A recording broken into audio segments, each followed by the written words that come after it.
Assalamualaikum warahmatullahi wabarakatuh. Perkenalkan, nama saya Selvi Amla Ramadhani dari program studi ekonomi syariah kelas D. Di sini saya akan mereview materi dari kelompok 6, yaitu pemikiran ekonomi Islam periode kedua, Al-Ghazali dan Ibnu Taimiyah.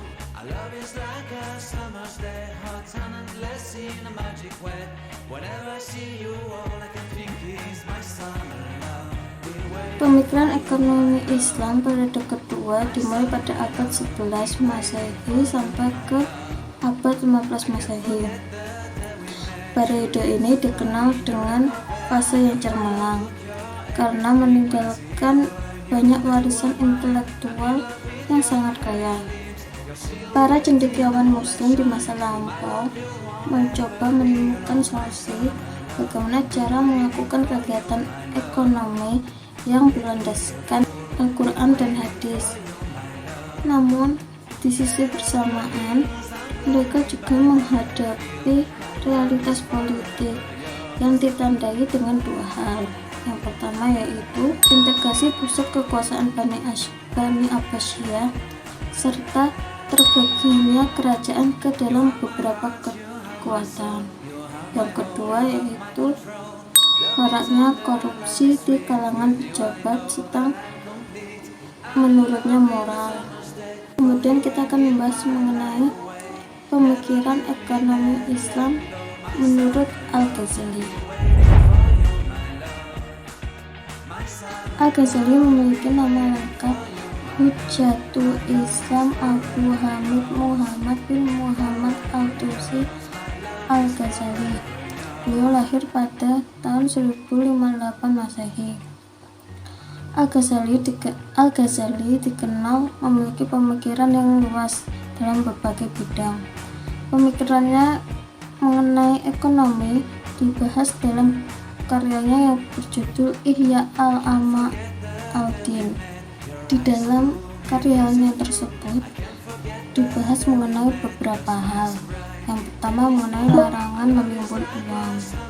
Menurut Al-Ghazali, alasan diadakannya larangan menimbun uang adalah dikarenakan dengan menimbun uang maka akan menghilangkan fungsi uang tersebut. Kemudian yang kedua mengenai problematika riba. Al-Ghazali mengharamkan riba yang terkait dengan uang. Hal ini didasarkan pada dicetaknya uang itu sendiri, yaitu sebagai alat tukar menukar atau sebagai standar barang saja. Yang ketiga, jual beli mata uang. Al-Ghazali melarang praktek ini karena praktek ini sama saja dengan menimbun uang, yang akhirnya akan mengakibatkan kelangkaan uang itu sendiri. Yang keempat, evolusi pasar. Bagi Al-Ghazali, pasar merupakan bagian dari keteraturan alami. Kemudian pasar berevolusi menjadi bagian dari hukum alam, yakni sebuah ekspresi dari berbagai hasrat yang timbul dalam diri sendiri untuk memuaskan hasrat melakukan kegiatan ekonomi. Kemudian selanjutnya kita akan membahas mengenai pemikiran ekonomi Islam Ibnu Taimiyah. Ibnu Taimiyah lahir di kota Haran pada tanggal 22 Januari 1263 Masehi. Beliau dibesarkan di dalam keluarga ulama yang bermadzhab Hambali. Cukup banyak karya-karya beliau, termasuk di bidang perekonomian. Di bidang perekonomian, konsep pemikiran beliau diantaranya yang pertama yaitu membahas mengenai mekanisme harga. Mekanisme harga merupakan proses terjadinya gaya tarik-menarik antara produsen dan konsumen. Menurut Ibnu Taimiyah, naik turunnya suatu harga tidak hanya dipengaruhi oleh penawaran ataupun permintaan, namun ada banyak faktor lainnya. Contohnya seperti inefisiensi produksi, kemudian jumlah penurunan impor barang-barang yang diminta atau adanya tekanan pasar. Konsep pemikiran yang kedua yaitu harga yang adil.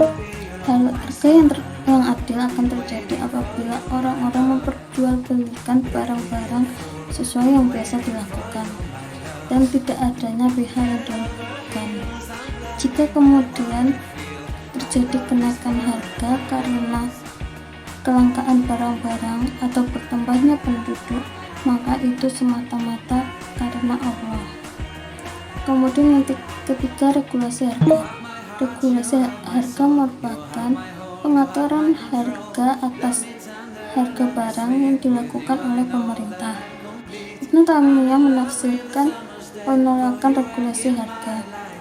Menurutnya, naiknya suatu harga itu terjadi karena kekuatan pasar, bukan karena ketidaksempurnaan pasar tersebut. Kemudian yang terakhir yaitu fungsi uang dan perdagangan uang. Menurut Ibnu Taimiyah, fungsi utama uang adalah sebagai alat pengukur nilai dan sebagai media untuk memperlancar penukaran barang. Apabila uang ditukarkan dengan uang lain, maka harus dilakukan secara simultan dan tanpa penundaan.